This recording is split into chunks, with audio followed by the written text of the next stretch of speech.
اللہ علیہ وسلم کی پیاری سنتیں جس کا ہم ذکر کرتے رہتے ہیں. ہمارے حضرت والا نے بہت محنت سے یہ کتاب ترتیب دی تھی تاکہ امت اس کو پڑھے اور سنت کے مطابق عمل کرے.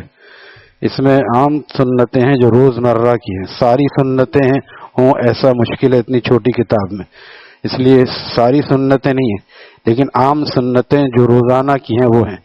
اگر ساری سنتیں آدمی کو دیکھنی ہیں تو اس کے لیے اسوہ رسول اکرم صلی اللہ علیہ وسلم حضرت ڈاکٹر عبدالحی عارفی صاحب رحمہ اللہ تعالیٰ نے اس کو لکھا ہے، اسوہ رسول اکرم صلی اللہ علیہ وسلم.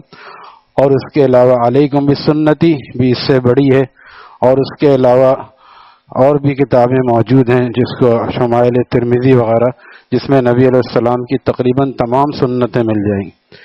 یہ بھی یاد رکھنے کی بات ہے کہ سوائے ابھی ہم نے اس کو اس لیے رکھا ہے کہ اس کو انشاءاللہ بھی تقسیم کریں گے. دعا کے بعد سب حضرات اس کو حاصل کر لیں جن کے پاس نہیں ہے. جو پرانے ہیں ان کے پاس ہے، کیونکہ پہلے بھی تقسیم ہوتی رہی ہے. اور یہ یہی نہیں، ساری پاکستان میں اور انگلینڈ میں انگریزی میں تقسیم ہوتی ہے، اور ایران میں فارسی میں حضرت والا کے خلفاء ہیں وہاں فارسی میں وہ تقسیم کرتے ہیں. تقریباً 32 زبانوں میں ہمارے شیخ کی کتابوں کا ترجمہ ہو چکا ہے. تو اس لیے یہ کتابیں بیچی نہیں جاتی، صرف تقسیم کی جاتی تاکہ امت سنت کی طرف آئے. لیکن امت کو مفت میں بھی دینے سے اس کو ہل جل کا کوئی امکان نظر نہیں آتا ہے.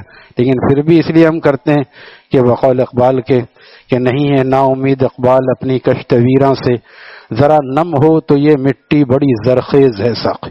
ذرا نم ہو، تھوڑی سی محنت ہو، شاید کہ ہماری یہ نیند، غفلت کی نیند کھل جائے اور ہم بھی سنتوں پر آ جائیں. ابھی کم از کم رمضانوں میں عمل کر کے دیکھیں، پھر جب اس کا مزہ منہ کو لگے گا تو امید ہے کہ عید کے بعد بھی اس کی توفیق ہو اور سارے سال اور ساری زندگی کے لیے آدمی سنتوں کا اسیر ہو جائے. اب دیکھیے بہت ساری سنتیں اس میں ہیں، کھانے کی، پینے کی، پہننے کی، لباس کی سنتیں. نماز کی 51 سنتیں حضرت والا نے اس میں نقل کی ہیں جو عام طور پہ ہم کرتے رہتے ہیں، لیکن کوئی سمجھ میں نہ آئے تو اہل علم سے پوچھ لیں. کھانے کی سنتوں میں حضرت والا لکھتے ہیں کہ نمبر 1 دسترخوان بچھانا.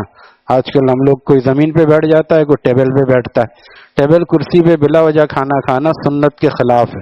کھانا نیچے بیٹھ کے کھانا سنت ہے، اور نیچے سے مراد یہ کہ کوئی پہلے چادر ہو پھر اس کے اوپر دسترخوان ہو. وجہ کیا ہے؟ دسترخوان پہ جب کوئی چیز گرتی ہے تو آدمی اس کو اٹھا کے کھا سکتا ہے. دسترخوان صاف ہونا چاہیے. بعض دسترخوان ہی ایسے میلے ہوتے ہیں کہ اس کو بچھانا نہ بچھانا برابر ہے.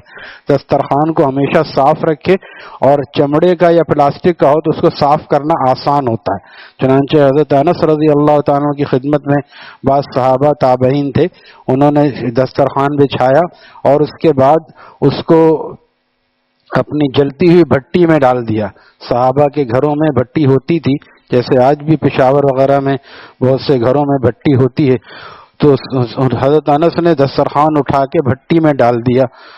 تو صحابہ نے کہا یہ کیا کیا آپ نے؟ پھر چند ہی لمحے بعد اس کو ایسے ہی نکال لیا. اس سے صاف کرنا مقصد تھا کہ وہ جو چیزیں ہیں وہ جل جائیں گی، اور دسترخوان اس لیے نہیں جلے گا، حضرت انس کا یقین تھا کہ اس پر نبی علیہ السلام نے ہاتھ پوچھے ہیں. جس چیز پر نبی علیہ السلام کا دست مبارک لگ جائے آگ اس کو جلا نہیں سکتی. یہ آپ کا معجزہ تھا. لہذا ہر آدمی ایسا نہ کرے. لیکن پتہ چلا کہ دسترخوان بچھانا اور چمڑے کا دسترخوان بچھانا یہ صحابہ کا طریقہ تھا. کپڑے کا بھی بچھا سکتے ہیں لیکن صاف ہونا چاہیے، اس پہ پیر نہ رکھا جائے. دسترخوان بچھ رہا ہے اور اس پہ پیر رکھتے ہوئے چلے جا رہے ہیں، جب پیر رکھ دیا تو وہ عام سی چادر ہو گئی. دسترخوان کہاں رہا؟ دسترخوان وہ ہوتا ہے جس پر پیر نہ رکھا جائے اور اس کو صاف ستھرا رکھا جائے. اور کھانا بھی دسترخوان میں ہوتا ہے. دسترخوان وہاں آدمی پیچھے ہٹ کے کھا رہا ہے تو دسترخوان بچھانے کا فائدہ کیا ہوا؟ اس طرف کو تھوڑا سا جھک کے کھائے، غلاموں کی طرح. فرمایا میں غلاموں کی طرح کھاتا ہوں. کرسی سے ٹیک لگا کے بوٹ پہن کے کھانا یہ سنت کے صریح خلاف ہے. اس میں آگے آئے گا اگر جوتا پہنا ہے تو اس کو اتار دے. بالفرض آفس میں ہوتا ہے آدمی، شادی بیاہوں میں ہوتا ہے تو اس میں مجبوری ہے، اوپر بیٹھ کے کھانا جائز ہے تو اس میں آدمی اپنے جوتے اتار دے. کم از کم جہاں تک ہو سکے وہ عاجزی ان کے ساری اختیار کرے. وہاں نیچے بیٹھے گا تو عجیب سا معلوم ہوگا، اس لیے گھر میں کوشش کرنی چاہیے کہ آدمی نیچے بیٹھے. تو سب سے پہلی سنت کیا ہے؟ کھانے کی دسترخوان بچھانا. اور دونوں ہاتھ گٹوں تک دھونا، دونوں ہاتھ گٹوں تک دھونا. جیسے ابھی کوئی ہم لوگ آتے ہیں عشاء کی نماز پڑھ کے جا کے عام طور پہ لوگ کھانا کھاتے ہیں، ابھی تو وضو کیا بھی صاف ہے. صاف ہونا اور ہے، اور کھانے سے پہلے دھونا یہ نبی علیہ السلام کی سنت. اور دھونے کے بعد نہ پوچھنا، دھونے کے بعد نہ پوچھنا یہ بھی سنت. اب بہت فوراً لوگ بہت سے دعوتوں میں جاؤ تو لوگ فوراً توڑیا بڑھاتے ہیں کہ یہ ہاتھ دھویا پوچھ لیں. ہاتھ جب پوچھ لیا تو پھر دھونا کہاں رہا؟ سائنس اس کو کہتی ہے اب کہ یہ بھی نبی علیہ السلام کی سنتوں کا اعجاز ہے کہ آپ نے دھونے کے بعد پوچھنے سے منع فرمایا. پوچھنے سے دوبارہ تولیے کے جراثیم ہاتھ میں لگ جاتے ہیں. اسی لیے نبی علیہ السلام کا ہر طریقہ صرف ہمیں اللہ تعالی ہی کا مقرب نہیں بناتا، ہماری صحت کا بھی ضامن ہے، ہماری صحت کا بھی ضامن ہے کہ اس طرح سے جو بھی کام کیا جائے گا، کیونکہ اللہ تعالیٰ اپنے بندوں پر مہربان ہیں. جو طریقے اللہ تعالیٰ نے اپنے محبوب کو سکھائے ہیں وہ یقیناً انسانیت کے لیے مفید ہیں. بس ہمارا عقیدہ یہ ہونا چاہیے. ہم اس لیے نبی علیہ السلام کی سنت پہ عمل کرتے ہیں کہ ہم آپ کے ہم ماننے والے ہیں، آپ کے چاہنے والے ہیں، اور لیکن یقینی طور پر آپ کی سنتوں پر عمل کرنے سے ہمارا صرف آخرت ہی کا نہیں دنیا کا بھی فائدہ ہوگا. کر کے دیکھنے کے بعد یہ چیزیں محسوس ہوں گی.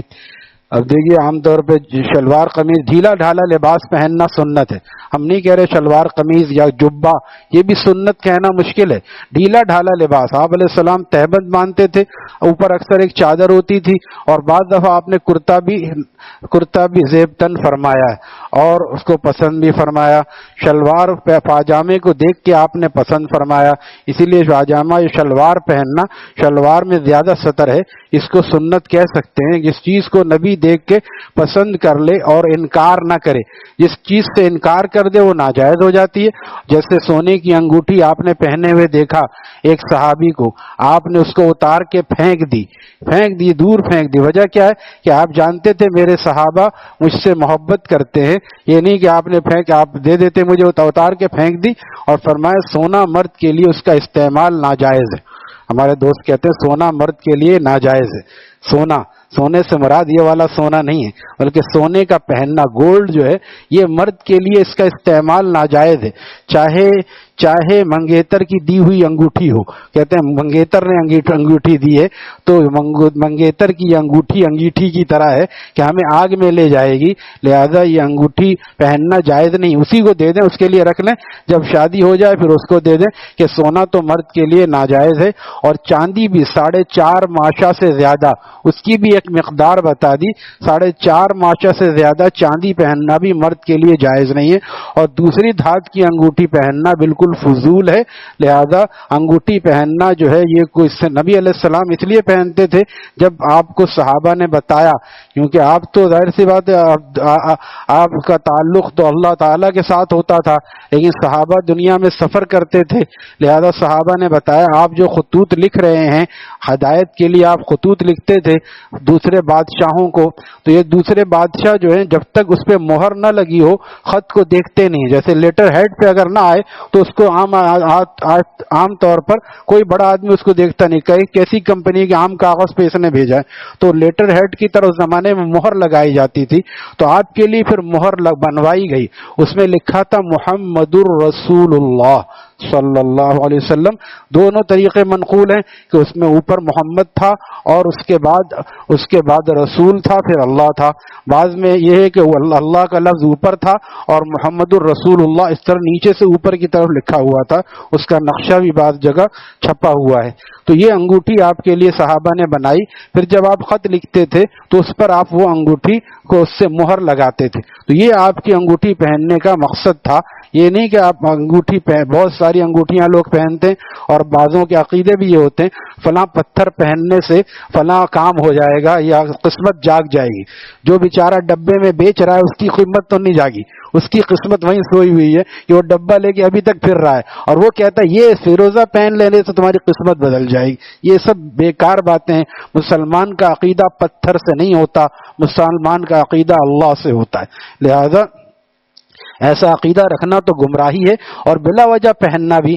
ایک بڑے مفتی صاحب نے بیان فرمایا کہ انگوٹھی جو ہے وہ یہ بھی پہلے کی کتاب سے ہے، اب تو یہ ضرورت بھی ختم ہو گئی، اب انگوٹھی سے کون مہر لگاتا، اب تو مہریں بنی ہوئی ہیں، لہذا اب اور لیٹر ہیڈ ہوتا ہے، لہذا اب نہیں ہے۔ لیکن یہ پہلے زمانے کی کتاب میں کسی بڑے عالم نے لکھا ہے کہ انگوٹھی 3 قسم کے لوگ پہنتے ہیں، یا تو بادشاہ، یا تو قاضی، اس کو فیصلہ کرنا ہوتا ہے، مہر لگانا ہوتا ہے، یا تو بیوقوف آدمی جس کا کوئی کام نہیں ہے، وہ بہت ساری انگوٹھیاں پہن کے سمجھتا ہے میں بہت زیادہ جو ہے بہت بڑا فقیر بن گیا۔ یہ فقیر درویش بلا وجہ کے جو ہوتے ہیں، جن کو نماز روزے سے تعلق نہیں ہوتا، زیادہ انگوٹھیاں پہن کے، آج کل بہت سے جوان بھی کڑا ہاتھ میں پہن لیتے ہیں، اسٹیل کا کس چیز کا کڑا، یہ بالکل بیکار چیز ہے، محمل چیز ہے، اور اس میں اگر کوئی عقیدہ رکھا جائے تو یہ اور خراب ہو جاتا ہے، لہذا ایسی چیزوں سے بچنا چاہیے۔ تو آپ علیہ السلام نے اتار کے انگوٹھی پھینک دی۔ بتا رہا ہوں کہ صحابہ سے آپ کس طرح صحابہ کی تربیت فرماتے تھے۔ تو صحابی نے کچھ نہیں کہا، اور بعد میں جب مجلس برخاست ہو گئی تو بعض صحابہ نے ان سے کہا کہ بھئی اب مجلس ختم ہو گئی، جو انگوٹھی نبی علیہ السلام نے پھینکی تھی تم اٹھا لو، اپنے گھر والوں کو، کسی عورت کو دے دینا، عورت کے لیے تو منع نہیں فرمایا آپ نے۔ تو صحابی کہتے ہیں کہ جس چیز کو نبی علیہ السلام نے نفرت سے اتار کے پھینک دیا، میں اس کو دوبارہ کیسے اٹھا لوں؟ یعنی میرے لیے بھی وہ چیز قابل نفرت بن گئی، حالانکہ جائز تھا، لیکن صحابہ کا عشق ایسا تھا، جو آپ جانتے تھے کہ صحابہ مجھ پر کس طرح جان فدا کرتے ہیں۔ تو اسی طرح ہمیں بھی ہونا چاہیے کہ ہم نبی علیہ السلام کی سنتوں کو دانتوں سے پکڑ لیں۔ تو فرمایا دونوں ہاتھ کو گٹوں تک دھونا، اور اس کے بعد نہ پوچھنا، بسم اللہ پڑھنا بلند آواز سے۔ بلند آواز سے پڑھنے کی وجہ کیا ہے؟ بعض دفعہ اچھا خاصا نیک آدمی بھی جو سنتوں پہ عمل کرتا ہے، کھانے کی رنگ و رونق دیکھ کر جو ہے وہ بھول جاتا ہے، کھانے پہ فوراً ٹوٹ پڑا۔ تو اس لیے بسم اللہ ایک آدمی اگر زور سے پڑھے گا، بسم اللہ الرحمن الرحیم یا بسم اللہ وعلی برکت اللہ تعالی، زور سے پڑھا، دوسرے کو یاد آ جائے گا ہاں بھئی ہمیں بھی پڑھنا چاہیے۔ داہنے ہاتھ سے کھانا، یہ سب جانتے ہیں داہنے ہاتھ سے کھانا، کیونکہ بائیں ہاتھ سے شیطان کھاتا ہے، دائیں ہاتھ سے کھانا چاہیے۔ بچوں کو بھی سکھائیں، کوئی بھی چیز، صرف کھانا ہی نہیں، کوئی بھی چیز، بچہ ٹافی کھائے تو اس کو بھی سکھائیں دائیں ہاتھ سے کھاتے ہیں، تو آہستہ آہستہ اس کی عادت پڑ جائے گی۔ کھانے کی مجلس میں جو شخص سب سے زیادہ بزرگ اور بڑا ہو، اس سے کھانا شروع کرانا۔ جو شخص سب سے بزرگ یا بڑا ہو، بزرگ اور بڑا ہونے کی 2 قسمیں ہوتی ہیں، ایک تو بوڑھا ہے، وہ بھی بزرگ ہے، اس کا ادب ہے، دوسرے ان میں کوئی اگر ہے تو جوان لیکن اللہ والا ہے، تو یہ بھی اس کی بزرگی کی علامت ہوتی ہے، دونوں کو بزرگ سمجھا جاتا ہے۔ تو جو چاہے جو ایسا ہو اس سے شروع کرائے، یہ ایک اچھا شگون ہے اور سنت ہے۔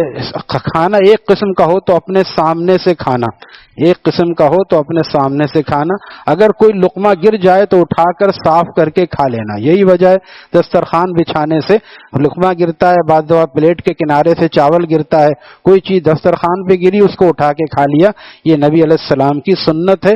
اور ایک صحابی نے جب اس طرح اٹھا کے کھایا، اور اس وقت میں باہر کے سفیر اور باہر کے مہمان بھی آئے ہوئے تھے، تو حضرت حذیفہ بن یمان رضی اللہ تعالیٰ عنہ، جو آپ علیہ السلام کے بڑے صحابہ میں سے ہیں اور صاحب سر کہلاتے ہیں، یعنی آپ علیہ السلام نے ان کو بہت سے راز بتا دیے تھے، تو وہ جب ایک دفعہ کھانا کھا رہے تھے، آپ علیہ السلام کی دنیا سے تشریف لے جانے کے بعد کا واقعہ ہے، تو ان کے ہاتھ سے بھی لقمہ گر گیا، اٹھا کے وہ کھانے لگے، تو کسی نے برابر سے کہا آہستہ آواز میں کہ دیکھتے نہیں اتنے بڑے بڑے لوگ ہیں بیٹھے ہوئے ہیں باہر کے، تم ایسے کھاؤ گے تو یہ سمجھیں کیسے نہتے ہیں مسلمان کہ گویا ان کو ملتا نہیں ہے۔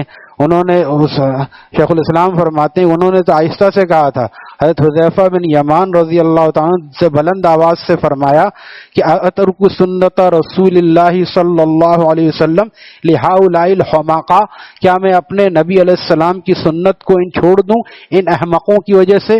حمقاء احمق کی جمع ہے، ان احمقوں کی وجہ سے، کافروں کی وجہ سے، دنیا داروں کی وجہ سے کیا میں آقا کی سنت کو چھوڑ دوں؟ آج ہم کتنی سنت کو اسی لیے چھوڑتے ہیں، لوگ کیا کہیں گے، داڑھی بڑھا لیں گے تو لوگ کیا کہیں گے، پائچے اوپر کر لیں گے تو لوگ کیا کہیں گے، سر اگر ڈھک کے آفس چلے جائیں گے تو لوگ کیا کہیں گے. لوگوں کی بندگی کر رہے ہیں. جو مولا کی بندگی کرے گا وہ لوگوں سے نہیں ڈرے گا، اور جو آقا کی غلامی کرے گا وہ لوگوں سے نہیں ڈرے گا، وہ اپنے گال اور بال کو آقا کی سنت کے سانچے میں ڈھالے گا. یہی چیز تھی صحابہ کی کامیابی کا راز. حکیم الامت فرماتے ہیں کہ صحابہ نے بڑے بڑے نہ بنگلے بنوائے اور نہ انہوں نے ایٹمی میزائل بنوائے، ان کے پاس ٹوٹی ہوئی تلواریں تھیں، لیکن اور کوئی ان کے پاس ساز و سامان نہیں تھا. ایک ہی عمل ایسا تھا کہ ایک ہی عمل، وہ کیا ہے؟ اتباع رسول صلی اللہ علیہ وسلم. جہاں جاتے تھے سنت کا اہتمام کرتے تھے، تقوی کا اہتمام کرتے تھے، اللہ سے ڈرتے تھے، کسی اور سے نہیں ڈرتے تھے. تو فرمایا کہ اگر لقمہ گر جائے تو صاف کر کے اٹھا کے کھا لینا، یہ بھی سنت ہے. ٹیک لگا کر نہ کھانا. اب کرسی پہ آدمی کیا ہوتا ہے؟ ٹیک لگا لیتا ہے. تو مجبوری ہے تو کرسی سے بھی ٹیک ہٹا لے، اور جو اوپر بیٹھنا اگر مجبوری ہے تو کرسی میں بھی ٹیک نہ لگائے، نیچے سے جوتا اتار لے.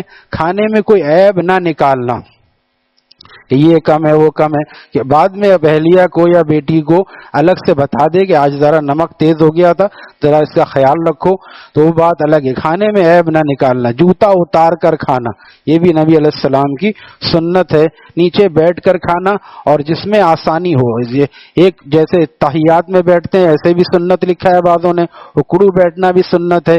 اسی طرح اگر عمر زیادہ ہے اور وزن بھاری ہے تو آلتی پالتی مار کے بیٹھ کے کھانا بھی جائز ہے، لیکن زیادہ اس آگے کو ہو کے تحیات کی شکل میں یا ایک پیر بچھا کے اور ایک پیر کھڑا کر کے کھانے میں، اس میں یہ ہے کہ پیٹ بھی جو ہے کیونکہ تھوڑا دب جاتا ہے تو آدمی تھوڑا کم کھاتا ہے، اس لیے زیادہ طریقے پسندیدہ ہیں.